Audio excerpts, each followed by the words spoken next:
Welcome to the teacher feature. Super excited to have you. And yeah, Lindsay, if you could just introduce yourself, tell us um where you're doing the Zoom call from. I guess Virginia, right? Yeah, So absolutely. we're both Virginians. Yeah.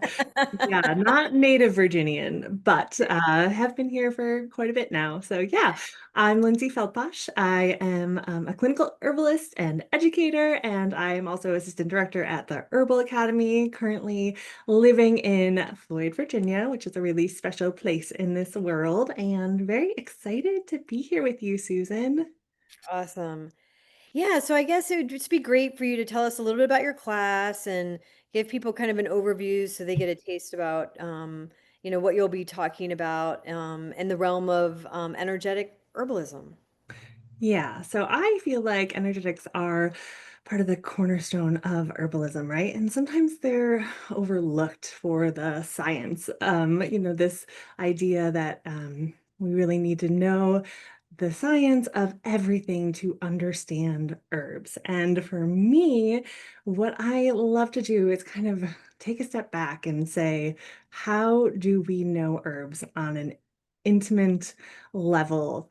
And this is through our senses, right? So my class is going to be energetics through the senses.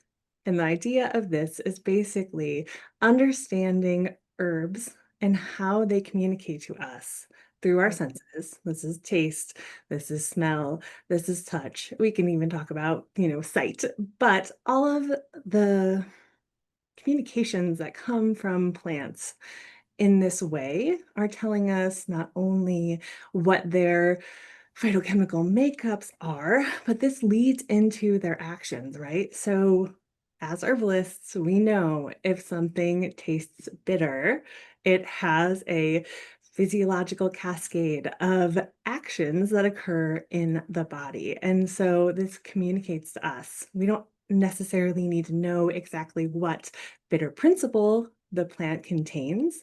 We know that that taste is doing something in our bodies. And this is a really powerful. And I think it's powerful for not only beginners and people who are just starting out in herbalism, but I also think it's a really powerful reminder to us who have been in the field for, decades that we can step back and just really develop relationships with plants in this simple, noble way that is inherent to all humans. Right. Yeah, it's like how we originally learned, right? I mean, it's, Absolutely. take a step back from the books and all the other elements in that regard. Yeah, I mean, for me, when I started raising my goats and I was watching what they were eating and how, they're attracted to plants with high tannins, probably for those same reasons, right? They want that bitterness to kind of keep their digestion in check. And um, so I think that kind of like broaden my awareness, of how like animals do this. It's certainly how we navigated the natural world, tasting things, smelling them. How does it make you feel when you smell mint and rosemary and all these, um, Yeah. aromatic plants? And yeah, that's cool. I mean, um, I love that idea of, being present and just allowing ourselves to kind of go through that process, right? Yeah, so I think it's about developing relationships, right, with the plants themselves, and then trusting that we have inherent knowledge that we can gather through our senses that tell us how plants act within our bodies. And well, the core of the class is to say, like, step away from everything, come into your body, smell, taste, touch. What does this experience tell you about a plant's actions? But we can take that information and we can go to the next step. So we can say, okay, this plant has tannins. How is it impacting our body? Yes, tannins taste bitter, but also they tighten and tone tissues. And we all know this, right? This is a simple example. Yeah. But what does that toning and tightening do? And where is it in the body? Where is it happening, right? The tissues that it comes in contact with.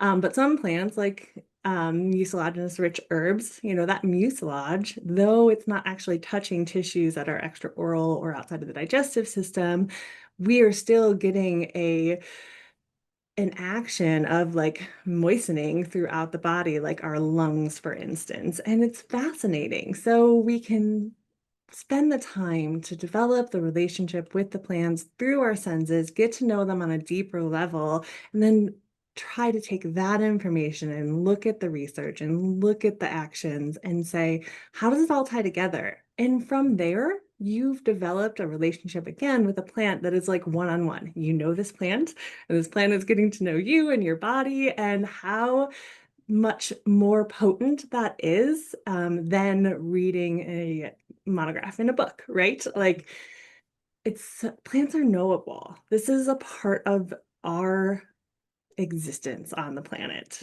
If it Ab- wasn't for plants, we would not be here, right? In every single way. They feed us, they shelter us, they clothe us, they everything. They give us oxygen. I mean, plants are pivotal in to everything in our human existence.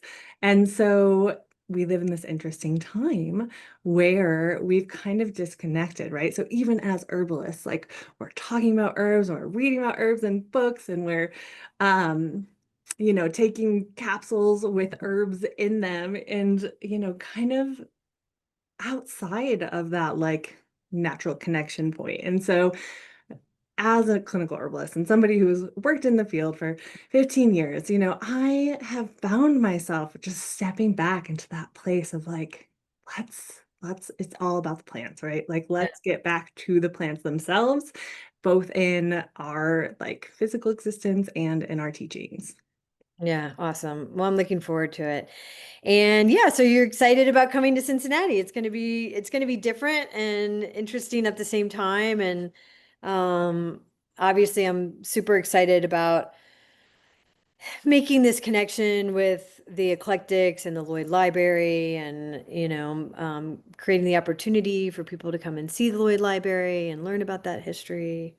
Yeah, I absolutely am too. I think Cincinnati is a great city, and International Herb Symposium is one of my favorite conferences. I remember going there all starry-eyed for the first time and just feeling the excitement and the energy that pulses through our herbal community. And I think that sometimes, similarly to us talking about plants in our offices versus being with the plants, we forget about what it feels like to feed that connection. So I highly encourage everyone to come to IHS and connect and feed off the energy when we're all together. And yeah, it's in a cool place. It's in Cincinnati, and we've got that eclectic history. The eclectics were kind of the last group of physicians practicing plant medicine in a way that like uh was in the mainstream, right? And it's interesting because now we are here in this world where herbalism has become more mainstream, right? Like there's a lot of people taking ashwagandha out there. Yeah, and people who are talking about adaptogens. Like it's becoming more mainstream, and this feels like a return to. Yeah, yeah. And I feel like it's a little bit of a forgotten history. A lot Mhm. of people don't realize that herbalists were doctors not that long ago. Yeah, Like yeah, what do we want our future yeah, um, role of herbalism to be in our healthcare system going forward? So I think it's a definitely kind of a carpe diem moment for yeah, yeah. for herbalists, and how we incorporate all this knowledge into creating well-being. So yeah, I'm ex I'm Absolutely. excited to yeah, bring back the forgotten history. Love it.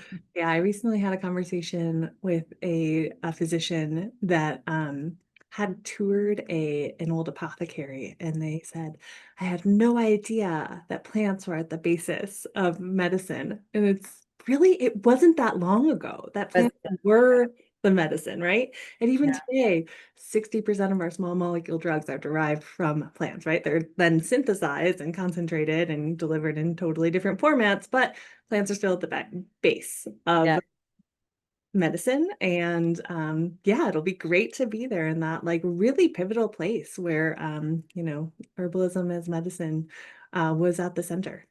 Yeah, absolutely. Awesome. Well, I will see you in Cincinnati. Can't wait, Susan. Thank you.